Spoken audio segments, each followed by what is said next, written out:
Bom dia, galera. Ei, como vocês estão? Venceram a cama? A gente tá sem se encontrar alguns dias, né? Tá tudo dando certo aí nesse feriadão, estão conseguindo levantar, fazer a vida acontecer, tá vencendo a cama tá vencendo vocês sempre. Pois é. Ontem a cama me venceu. Ontem eu fiquei mais tempo na cama porque eu passei mais tempo na madrugada acordada. Precisava fazer uma conexão com Deus de madrugada e eu não estava dormindo tão bem e aí a cama acabou me vencendo. Hoje não, hoje tá tudo em paz de novo. Aqui em Muriaé tá chovendo, cara. Tem uns 2 dias que tá chovendo, tempo mó bom. Propício para ficar na cama, mas estamos aí. Espero que para vocês esteja dando tudo certo. A gente está chegando na reta final dessa mentoria. Temos aula hoje, amanhã e depois. E a gente acaba essas 31 aulas com tanta coisa que aconteceu nesse meio, né? Na minha cabeça, isso ia acontecer em 31 dias seguidos, tranquilamente, né? E a gente ia terminar aí no dia 3, 4 de outubro. E não foi, mas que bom que tá dando certo. A gente está finalizando. E hoje a gente vai falar sobre uma segunda ferida, uma segunda dor emocional, né? Uma ferida emocional que pode ser uma que também é produzida, provocada, criada na infância, né? Essas nossas dores, nossas feridas emocionais, que são dores provindas lá da infância. A gente já falou sobre o abandono e hoje a gente vai falar sobre a rejeição. O abandono ele é muito claro, né? A gente se sente abandonado muitas vezes, a gente é abandonado muitas vezes na vida, mas a rejeição ela pode ser sutil, né? Quem tem essa ferida essa ferida emocional, essa dor da infância, de rejeição, ela pode ser muito sutil. Até porque pode ser que a gente não tenha sido rejeitado o tempo todo pelos nossos pais. Mas em algum momento, se em algum momento na gravidez ou mesmo após o nascimento a gente foi rejeitado, um único evento desse sintoma de rejeição pode provocar uma disfunção muito grande. Porque depende da intensidade. A gente sabe que as nossas crenças, elas são formadas por tudo aquilo que a gente vê, ouve e sente. Então, se nesse único evento de rejeição na infância, ele teve um impacto muito forte, porque as nossas crenças são formadas de duas formas, ou com forte impacto emocional, ou com repetição. Às vezes a rejeição pode não ter sido repetida, né? Eventos de rejeição pode não ter sido repetitivo na nossa infância, mas se um único evento foi muito impactante, muito forte e a gente ficou emocionalmente abalado com aquilo, pronto, aquela raiz de rejeição já foi criada. Existem sementes de rejeição, sim, que podem acontecer durante toda a infância e, por consequência, toda a vida, porque a gente vai procurar situações para ser rejeitado. Então, assim, é muito sutil porque muitas vezes nosso primeiro sentimento de rejeição foi quando a gente estava ainda dentro da barriga da nossa mãe. Quando a gente é concebido de uma forma não planejada. E pior ainda, quando essa concepção não planejada, ela passa por um relacionamento não estruturado, né? Porque muitas vezes a gente pode ter sido rejeitado dentro da barriga da nossa mãe, porque ela e o nosso pai, dentro do relacionamento deles, casamento ou namoro, não estavam programando ter um filho. Mas beleza, tá casado, não estava programado para ter um filho naquele momento, mas ficou grávido, tudo bem, tá casado, tá estruturado, entre aspas, né? Num relacionamento sólido. Às vezes o relacionamento não é tão bom, às vezes a condição financeira não tá legal ou emocionalmente não tá legal. Leva-se aquele susto, Mas logo depois vem a felicidade de estar esperando o filho. O problema é quando isso acontece em condições que não são tão propícias assim. Em condições que aquele sentimento de culpa que os pais estão sentindo, que a mãe, no caso, aí é mais pela mãe, tá sentindo, vai perdurar. E fica pior quando o pai endossa. Sabe aquela situação de, tá namorando, é muito nova, ou tá namorando, não é novo, mas ficou grávida e não era o que queria e nem podia e começa a rejeitar. E aí, aquela dúvida sempre, né? Vou ter ou não vou ter esse filho? Vou deixar nascer ou não vou deixar nascer esse filho? E se nascer, como é que vai ser? Sabe? Isso tudo que a mãe pensa provoca sentimento, né? Ela tá sentindo e a gente sabe, a medicina tá aí para poder provar que tudo que a mãe sente, o bebê também sente, né? E aí começa as nossas primeiras raízes de rejeição. E pode ser muito sutil, por quê? Porque logo depois disso, decidiu ter o bebê, vai amar esse bebê, então na cabeça da mãe aquilo vai passar, né? Na cabeça da mãe ela vai deixando aquilo de lado, não vai esquecer, mas vai passando, e aí pode até ter aceitação do filho, vai ter dificuldade, mas vez ou outra vai lembrar, vai sentir. E esse único evento de rejeição que pode durar os primeiros meses da gravidez, né? Na formação da nossa baía de mielina ali, que é o nosso sistema nervoso, a gente sentiu aquilo ali e aquilo já produziu a primeira crença de que a gente não é amado, de que a gente não é necessário, de que somos errados nesse mundo.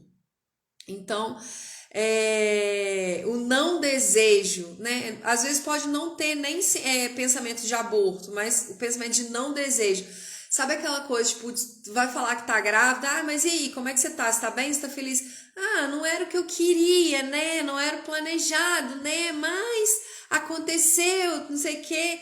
Demora, gente, demora pra gente se sentir bem. Eu falo porque isso também aconteceu comigo.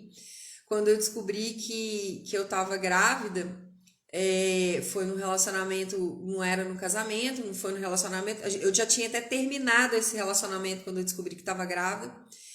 E foram meses angustiantes, né? E eu sei que isso provocou algum impacto no meu filho.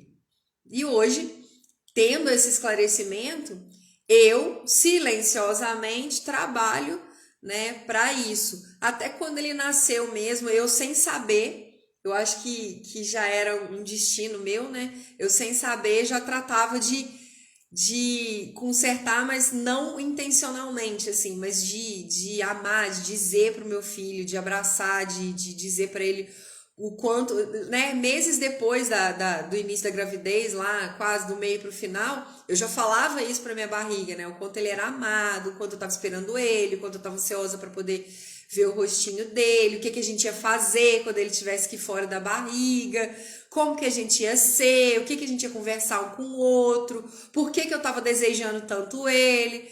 E ao mesmo tempo o pai dele também depois foi ficando mais tranquilo. Então eu nunca falo, né, não foi desejado, que não sei o quê, porque ele foi a melhor coisa que aconteceu na minha vida. E eu sempre falo assim, né? Mas aí você ficou grávida muito nova, não sei o que lá. Fiquei, mas foi a melhor coisa que aconteceu na minha vida. Nossa Senhora! E foi.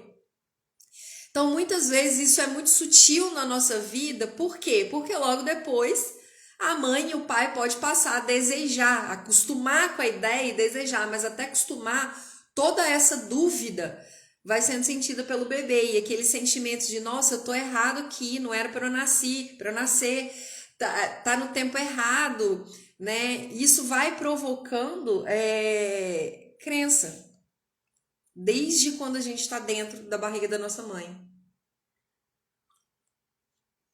E aí a rejeição, esse sentimento pode ser sutil, por quê? Porque a gente não é só rejeitado pelos nossos pais. Quando a criança nasce e aí começa a passar por aquela fase de formação das crenças, né, do 0 ao 7, do 7 aos 12, existem algumas situações na vida em que a gente se sente rejeitado, sabe por quê? Porque a gente já experimentou esse sentimento de rejeição. E mesmo que a criança não seja rejeitada na barriga, que tenha sido programada, planejada, esperada, naquela coisa, naquele afã, muito amada, existem situações na nossa fase de formação de crença que vão nos fazer nos sentir rejeitados. Principalmente na infância, a criança pequenininha, aí começa a ir para a escola. E aí ela tenta se inserir num grupinho da escola e aquele grupinho não aceita ela, rejeita. Sentimento de rejeição. Na vizinhança, na família, sempre vão existir situações de exclusão. Lugares em que a gente não é chamado e lugares em que a gente não é aceito. E que a gente fatalmente vai ser rejeitado. E isso também fortalece a nossa raiz de rejeição. Pode ser criada aí essa raiz de rejeição fora da barriga e a criança se sentir excluída, rejeitada sempre. Por isso que é muito sutil. E a gente começa a identificar isso agora na fase de adulto. E essa aula, ela vai fazer com que a gente pense muito sobre isso. E no primeiro momento, eu não quero que vocês se sintam culpados. Porque, primeiro, a culpa não é nossa. Né? Nos sentirmos rejeitados, a culpa não é nossa. E culpa é um primeiro sintoma de raiz de rejeição. Se você é uma pessoa que se sente culpada o tempo inteiro, tem uma raiz de rejeição aí, sabe? Eu falo isso de conhecimento de causa própria. Nesse acidente agora, por exemplo, eu custei a entender que a culpa não é minha. E o meu pai repetindo isso para mim todos esses dias: Lorena, a culpa não é sua, a palavra já fala, acidente, acontece, basta estar vivo para acontecer, não interessa se você está certo, se está errado, se ele está certo, se ele está errado, quem está mais certo, quem está errado, os dois estão certo e errado, é acidente, a culpa não é sua. Então, se você é uma criança, uma pessoa que se sente culpado o tempo todo, tem essa raiz de rejeição aí. Né? Porque quem é rejeitado tem a crença do não merecimento. A primeira crença do não merecimento é de que não merece ser amado, porque tá errado no mundo, porque tá errado, tá no recorte temporal errado, nasceu errado, então a vida toda vai ser errada. Então essa crença de não merecimento, ela vem muito antes até da crença de identidade. E aí quando você tem uma crença de identidade, piora mais ainda, porque aí você você já tem uma crença de capacidade junto com a de não merecimento. Então qual que é a consequência dessa raiz de rejeição na vida adulta? Com essa crença de não merecimento. Você começa a buscar por situações em que você seja rejeitado. Por quê? Porque o nosso subconsciente, a função dele, ele lembra que eu falei que ele lembra de tudo? Tudo que acontece, o nosso subconsciente guarda e lembra e tem acesso. O nosso consciente é que não tem acesso a tudo. Ele não tem acesso a todas as lembranças porque a gente precisa dar uma esvaziada no HD para poder aprender as coisas. Uma esvaziada assim, liberar espaço. E aí isso fica guardado nos escaninhos do nosso subconsciente, mas o nosso subconsciente tem acesso a tudo e a função dele é fazer com que a gente viva funcionalmente. E aí o que vai acontecer? Ele quer que a gente procure uma cura. E quando a gente não procura cura do jeito que a gente está procurando aqui, né, através de mentoria, através de conhecimento, através de aprender sobre isso e aprender com ferramentas para viver melhor, o nosso subconsciente vai ficar colocando a gente em situações para que a gente se sinta rejeitado. Então a gente começa a repetir padrões, a gente estabelece um padrão, que é o padrão da rejeição, e começa a repetir esse padrão. E isso é muito ruim quando a pessoa não tem uma característica muito importante que é duas, na verdade. né? A da resiliência e a da resignação. A resiliência, ela é um termo retirado da física para metal e colocado no desenvolvimento humano, no âmbito humano, na esfera almática do ser. O que é a resiliência? A resiliência é a capacidade, na física, é a capacidade que o ferro tem de expandir e voltar ao seu estado natural para que possa cumprir o seu propósito. Na esfera almática do ser, a resiliência é o tanto que a gente vai sofrer, mas vai aprender com isso e vai transformar isso em algo bom. Nem todo rejeitado é resiliente, mas todo rejeitado tem um potencial enorme de ser resiliente. Só falta transformar esse potencial em potência. Só que como que o rejeitado transforma esse potencial em potência? Quando ele decide usar a resiliência dele e olhar para toda a situação da vida dele como aprendizado, mas não só o que aprendeu com aquilo, mas para poder usar essa resiliência como resignação. O que é resignar? É saber que isso aconteceu, que você provocou isso por causa dos padrões que você está repetindo, porém sair disso, mudar disso, resignar. É saber que isso aconteceu e já passou. As nossas raízes de rejeição, a gente precisa resignar tanto, olhar, ser resiliente e resignar, que a gente precisa olhar para isso como se a gente olhasse para um retrovisor. Quando a gente está dirigindo, tem o para-brisa e o retrovisor. Se a gente ficar olhando o tempo inteiro para o retrovisor, a gente vai bater, vai sair do caminho e tal.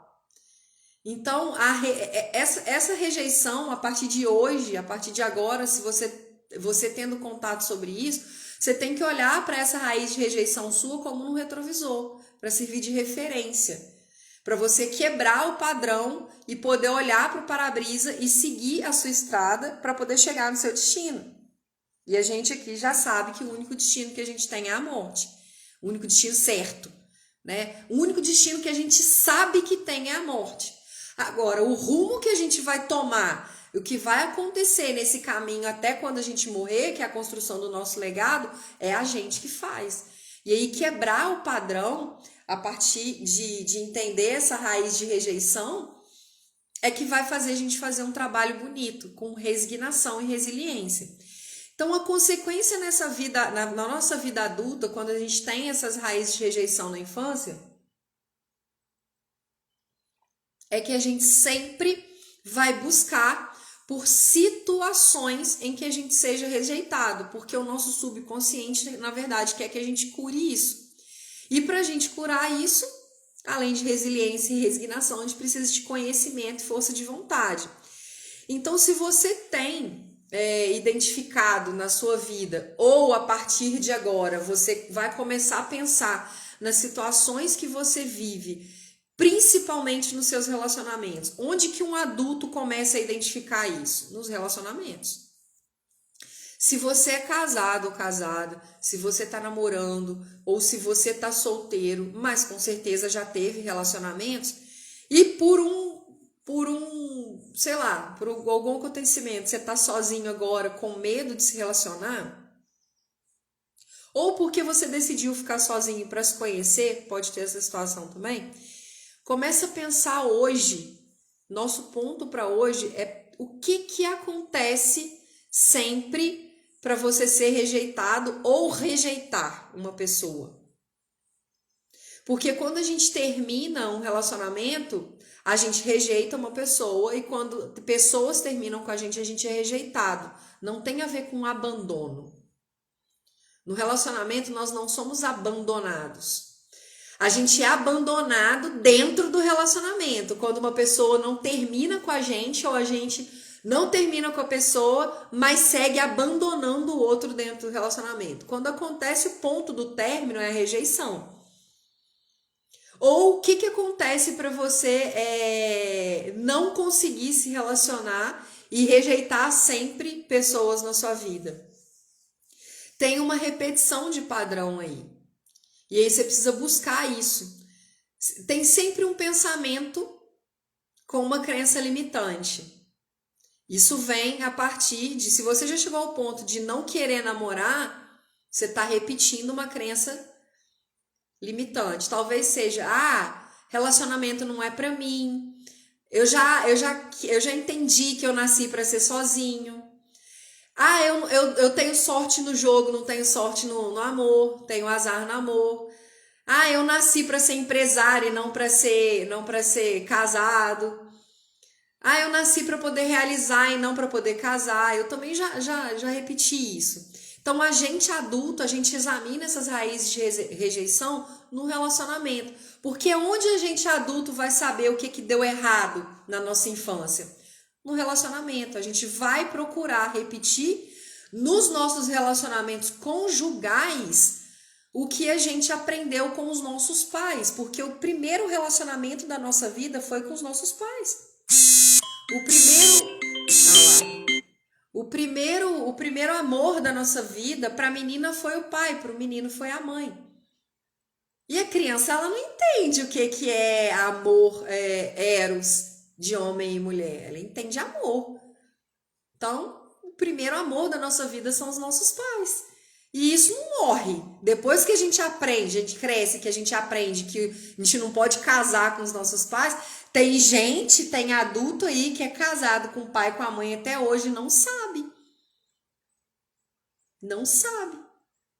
Quantas pessoas você conhece com mais de 30 anos aí, já na fase adulta mesmo, que mora com o pai e com a mãe e tem um relacionamento? Você olha assim para os dois e você, gente, parece um casal. É porque no subconsciente ele é casado com o pai e com a mãe. Freud explica isso. A psicologia explica isso. Né? Existe, eu não posso clinicar, eu não sou psicóloga, mas antes de fazer a minha primeira formação em coaching, eu fiz uma pós sobre psicologia e coaching, de tanto que os dois conversam. A pós era essa, não foi separada. Primeiro eu fiz psicologia, depois eu fiz coaching. Não, era junto. Porque a gente sabe que uma pessoa que não consegue... não é que não consegue sair de casa, é que não consegue cortar esse laço com o pai e com a mãe. Na verdade, vive casado com o pai e com a mãe. Quando eu saí de casa, da casa do meu pai há 3 anos atrás, depois que eu separei e voltei para lá, para casa dos meus pais, quando eu saí de casa, da casa do meu pai, foi quando chegou no ponto que eu falei assim, gente, eu tô tendo discussões com meu pai como se fosse casada com ele. Né? Então, a gente precisa começar, como que a gente vai identificar? Examinando os nossos relacionamentos. Olha para os relacionamentos que você teve e começa a identificar qual é o padrão de rejeição. Se você não curou essa ferida da rejeição da infância, você vai procurar por relacionamentos que vão te colocar na mesma situação. Você vai sempre se relacionar com pessoas que vão te rejeitar. E não é só no relacionamento conjugal, não. É no relacionamento de amizade, trabalho. Você sempre vai se conectar a pessoas que vão te rejeitar. Ou definitivamente, ou vão ficar te dando pequenas migalhas de rejeição durante o tempo que vocês passarem juntos aí. Essa repetição de padrão é que vai te dar a chave de quando e como você foi rejeitado. É importante você saber isso? É importante, mas isso não deve causar dor para você. Né? Se você identificou que você repete esse padrão, a primeira coisa que você tem que fazer é parar agora de repetir ele. Começar a identificar que você não vai mais se colocar em situações que vai te trazer esse sentimento viciante, essa dor, né? Esse vício emocional da rejeição. E aí, como que você começa a quebrar esse padrão? Primeiro é com perdão. O perdão acessa o seu subconsciente. O primeiro perdão que você tem que dar é para os seus pais, né? Porque primeiro você precisa viver sobre o princípio de honrar seu pai e sua mãe. O meu pai me abandonou e a minha mãe me rejeitou. Tudo bem, tá tudo certo. Você também poderia fazer isso. Primeiro eles fizeram isso porque eles não sabiam o que eles estavam fazendo. Eles não tinham outras ferramentas. Eles não sabiam disso que você está sabendo agora. Imagina que difícil que foi para o seu pai e para sua mãe descobrir que estava grávida, sua mãe estava grávida, seu pai descobrir que era pai, sem ter a estrutura, sem ter estrutura emocional, física, financeira disso. Eles também são humanos, eles não são seres criados pela DC ou pela Marvel que são super-heróis. Eles são humanos. Os mesmos erros que você comete, eles também cometeram. As mesmas inseguranças que vocês têm, eles também tiveram e têm até hoje. Sabe essa angústia que você sente às vezes? Seu pai e sua mãe também sentiram e sentem. Sabe o medo que você sente às vezes? Não é porque ele é seu pai ou sua mãe, não é porque eles têm 60 anos, 50 anos, 70 anos que eles não sentem. Eles sentem. Eles são iguaizinhos a vocês. Mas o pior ainda é que eles não tiveram acesso a essas informações, a esses estudos. E muitas vezes, mesmo tendo agora, eles nem vão entender. Porque tá tão agarrado, a crença tá tão sedimentada ali, que eles nem vão entender. E pensa, eles já estão naquela fase de, eu já tô no fim da vida, para que eu vou aprender alguma coisa?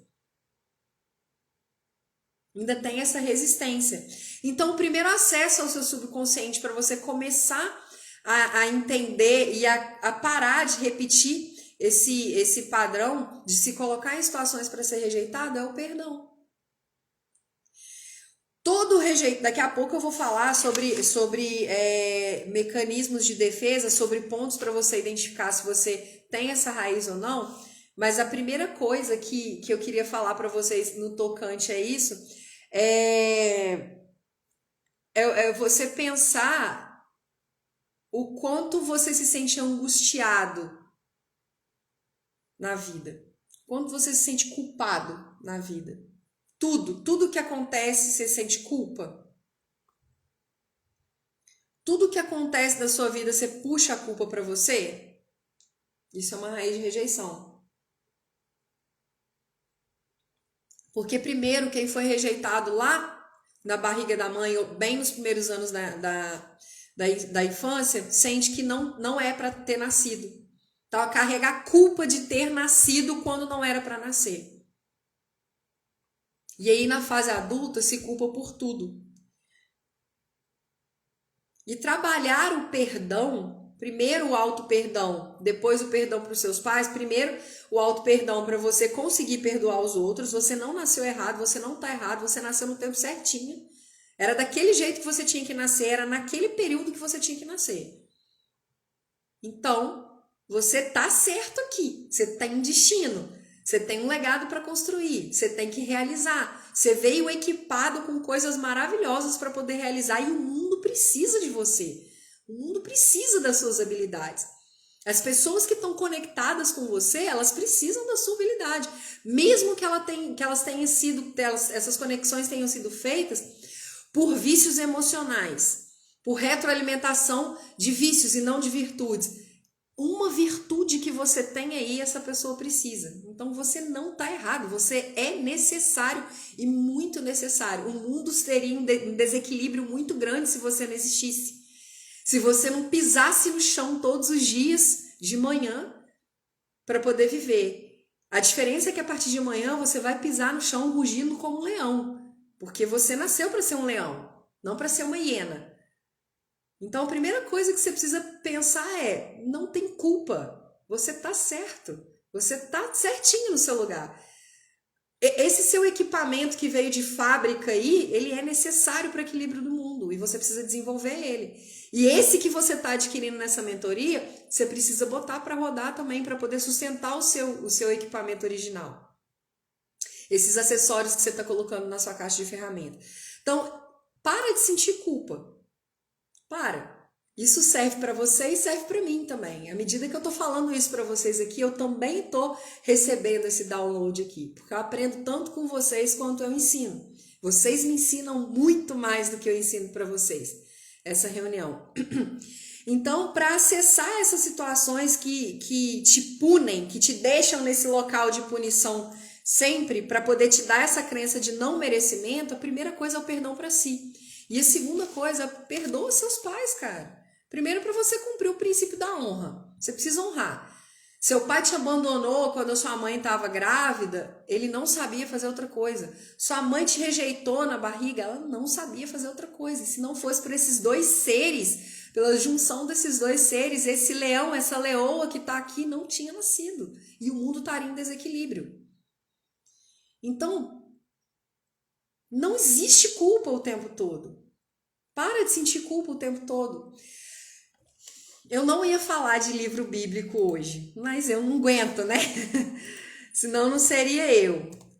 Antes de Jesus nascer, Isaías já falava sobre Jesus. Nossa, Isaías era um falador, gente. Nossa, eu acho que é o livro da Bíblia mais extenso, é o livro de Isaías. Como ele falava.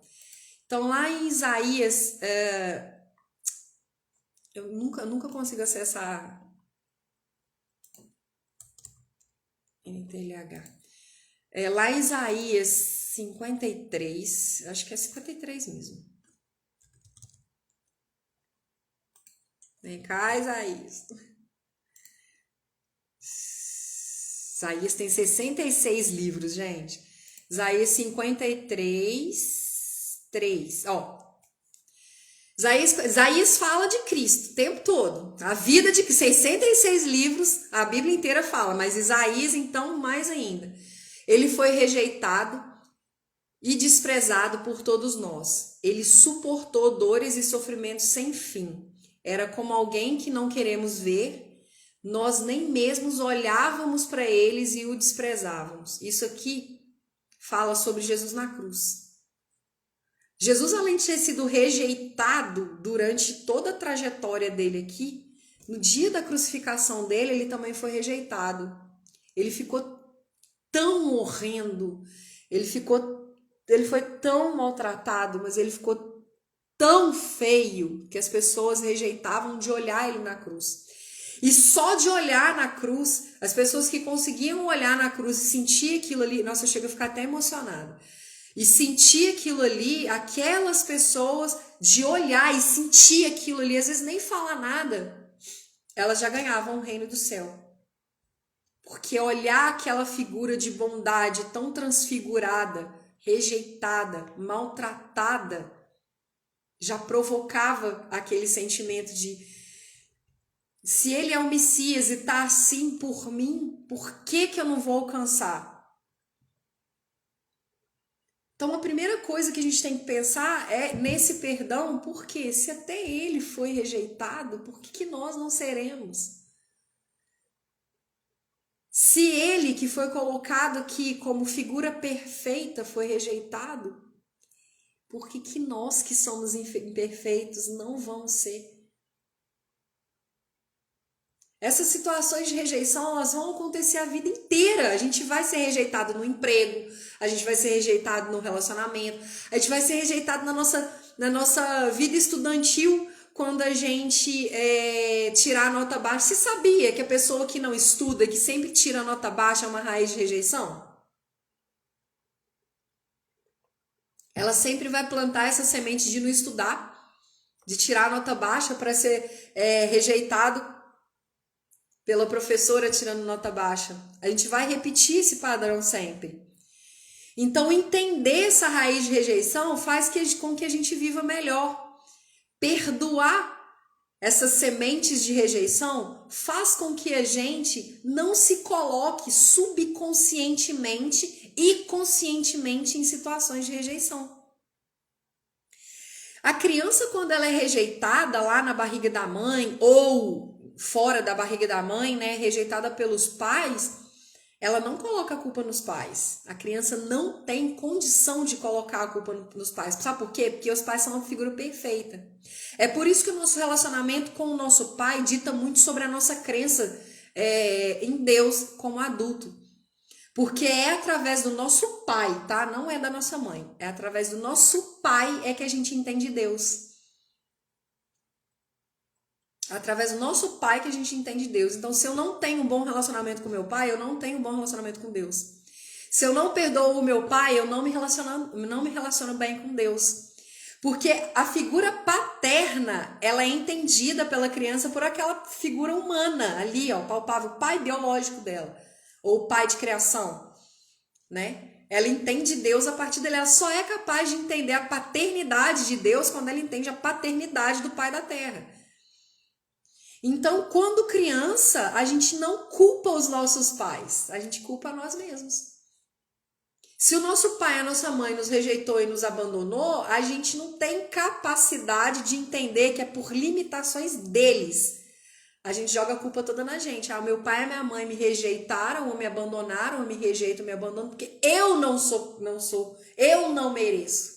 Porque eu não sei fazer isso. Porque eu não sei me comportar. Porque eu não sei fazer o que eles querem. Porque eu sou errado. Quando adulto e a gente acaba tendo esse esclarecimento, tendo esse conhecimento, a gente pode até pensar: não, eles me rejeitaram, eles me abandonaram por causa deles, não por mim. Tá tudo certo comigo. Eles é que não tinham capacidade de entender, e é verdade. Então, por isso que a gente precisa começar a perdoar a nós e aos nossos pais primeiro.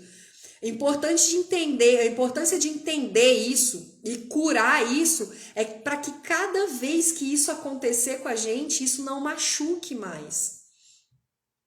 Cada relacionamento que der errado, cada pessoa que termine com a gente um namoro, ou sei lá, alguma coisa, né? Ou diga pra gente: não, eu não vou namorar com você porque não tô no momento, ou não quero. A gente não assuma essa responsabilidade. Cada não de vendas que a gente receber, que a gente está tentando vender alguma coisa e receber um não, para que isso não machuque a gente mais. Para cada emprego que a gente for demitido, para que isso não machuque a gente mais.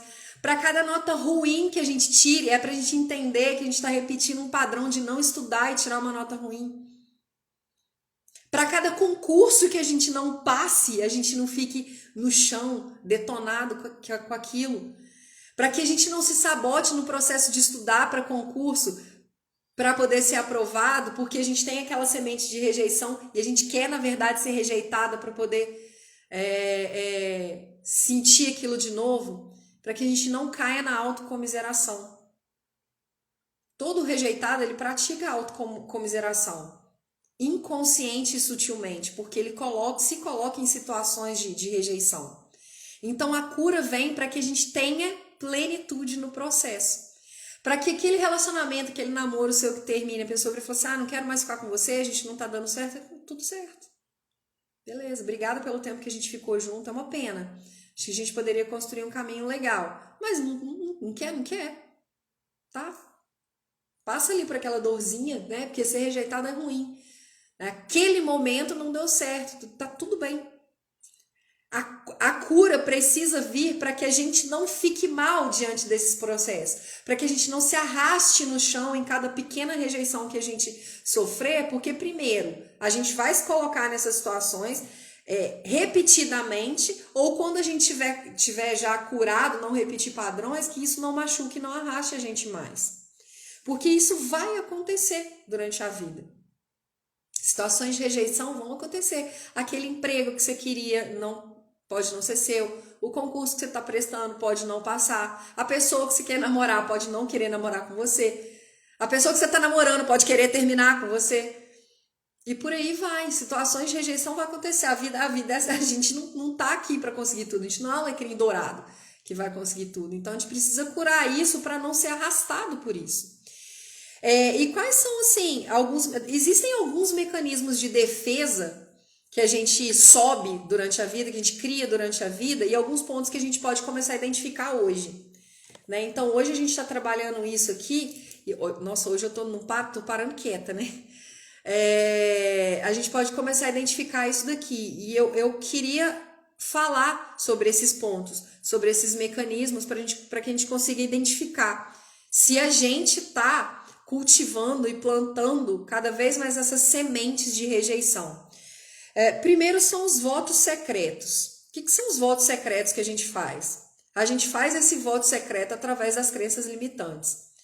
Quando você repete assim, frases, né, palavras de afirmação, frases de afirmações, tipo, nenhum homem presta, toda mulher vai te tratar mal, toda mulher é interesseira, nenhum homem presta, eu não nasci para casar, eu só tenho azar no amor. A gente acaba fazendo voto secreto com a rejeição e com a solidão. Ah, eu nunca vou conseguir passar nesse concurso porque eu não consigo estudar, ou eu sou burro, ou eu não mereço, alguma coisa assim. A gente acaba fazendo votos secretos e esses votos secretos impedem a gente sustentado pelas nossas crenças limitantes. Eu acho que relacionamento não é pra mim mesmo, não. Quer ver? Que me irrita quando eu abro o Instagram, aí tem essas páginas de empoderamento feminino que fala assim: ah, você nasceu para ser rica e não para casar. Por que casar e riqueza e casamento tem. O que tem a ver uma coisa com outra? Você pode ser casada e ser rica. Ah, você nasceu para ser linda e não para casar. Olha, mas você pode ser linda casada também, ué. Só porque você vai casar, você vai ser feia? Nossa, isso. Você fica assim, gente.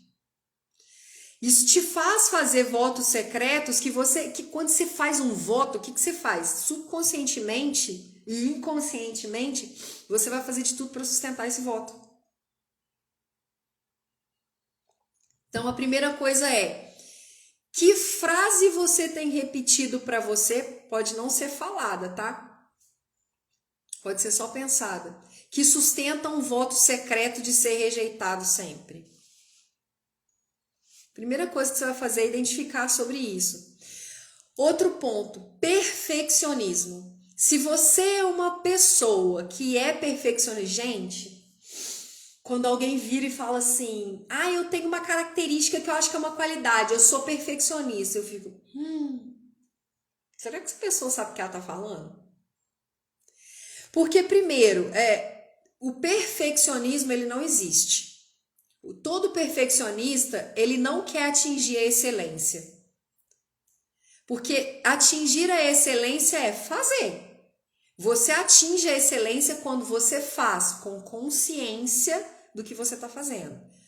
Você atinge a excelência quando você acessa uma habilidade sua e faz acontecer com aquela habilidade. E você também atinge com excelência quando você pensa assim: poxa, para fazer isso eu preciso dessa habilidade. Eu ainda não tenho essa habilidade, então por enquanto eu não vou fazer isso. Eu vou adquirir essa habilidade ou eu vou desenvolver essa habilidade para poder fazer. Aí você faz com excelência. Perfeccionismo não é fazer com excelência. Porque primeiro, o perfeccionismo, ele fala muito mais sobre fazer e não querer errar. E no processo, no erro, lembra que eu falei que a gente não perde? Ou a gente acerta ou a gente ganha um aprendizado? Pois é no erro que a gente desenvolve. E o perfeccionismo muitas vezes faz a gente ficar parado. Eu não vou conseguir fazer isso perfeito, então não vou fazer. Ou então vai lá, tenta, erra, não é capaz de entender o que está errando, voltar e fazer novamente. Porque o perfeccionismo te leva à frustração. E a frustração faz você ficar parado. A frustração dói. A frustração é uma emoção que causa dor física. E aí seu cérebro vai cada vez mais fazendo com que você não faça de novo para não sentir aquela dor. Então você pode ficar parado na zona de conforto. Ou você vai sempre ser perfeccionista e vai tentar fazer de modo até irracional para poder ser aceito. Se você tem essa característica de ser perfeccionista, você está puxando isso da sua raiz de rejeição. Isso é uma semente de rejeição. E aí você está fazendo isso para ser aceito. E aí junto com o perfeccionismo, todo perfeccionista, quando ele não está machucado demais, ele é um agradador. É o terceiro ponto. E todo agradador, olha só, não existe ninguém que queira agradar só por agradar. Todo mundo que tenha ego agradador, né? Ele não vai agradar só pelo simples prazer de ver a pessoa feliz. Primeiro ele vai agradar para ser aceito, para ser amado. E aí, quando você agrada para ser aceito, para ser amado, você faz coisas até que não é para você fazer. Você esquece de você e faz pelo outro. Você passa por cima de você.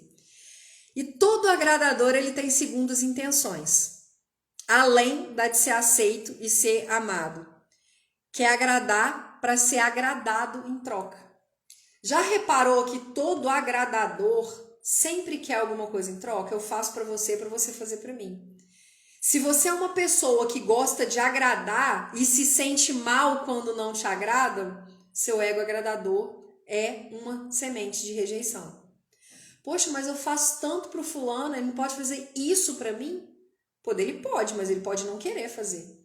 Só que todo agradador acha que a pessoa tem obrigação de fazer de volta. E isso acontece muito no relacionamento.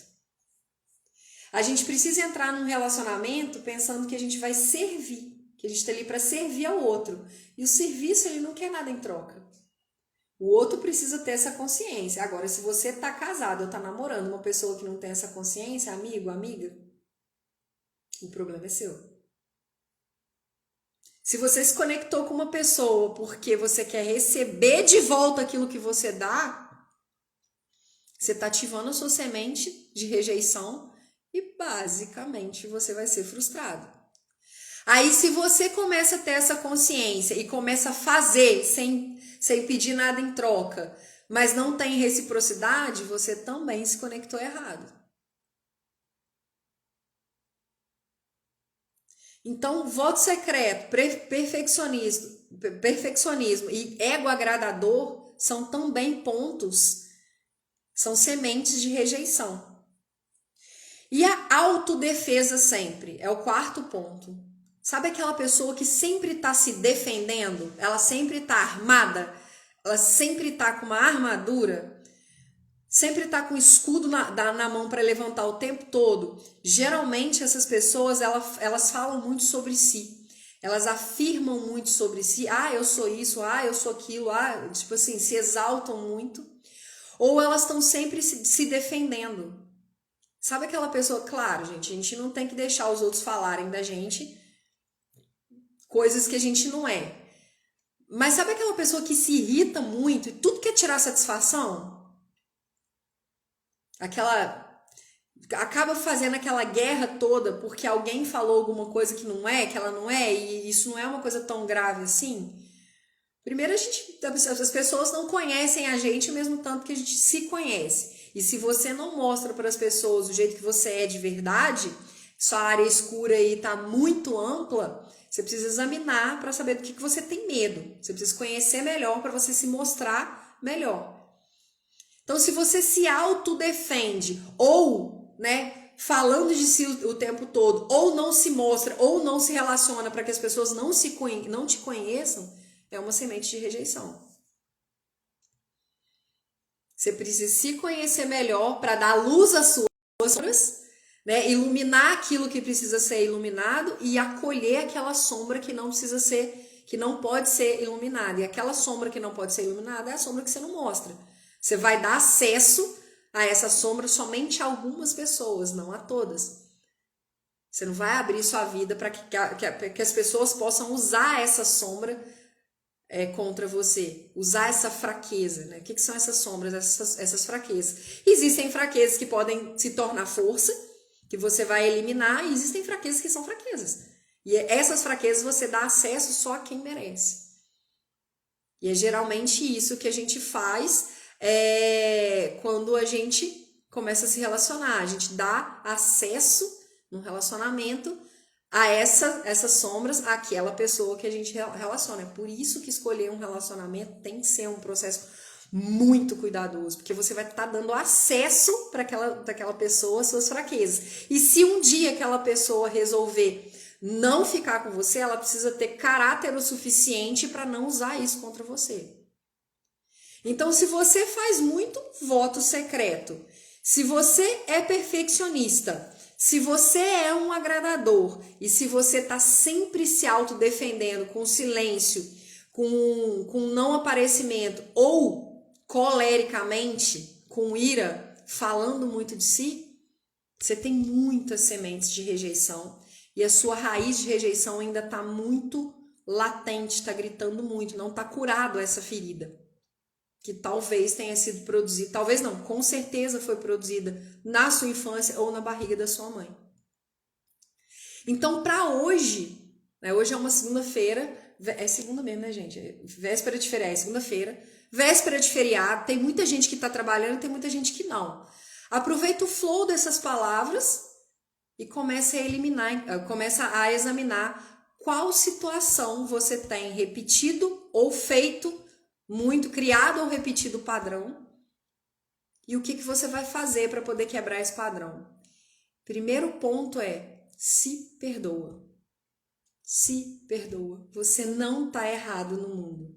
Você nasceu no tempo certo, das pessoas certas, na vida certa, e você é necessário para esse mundo.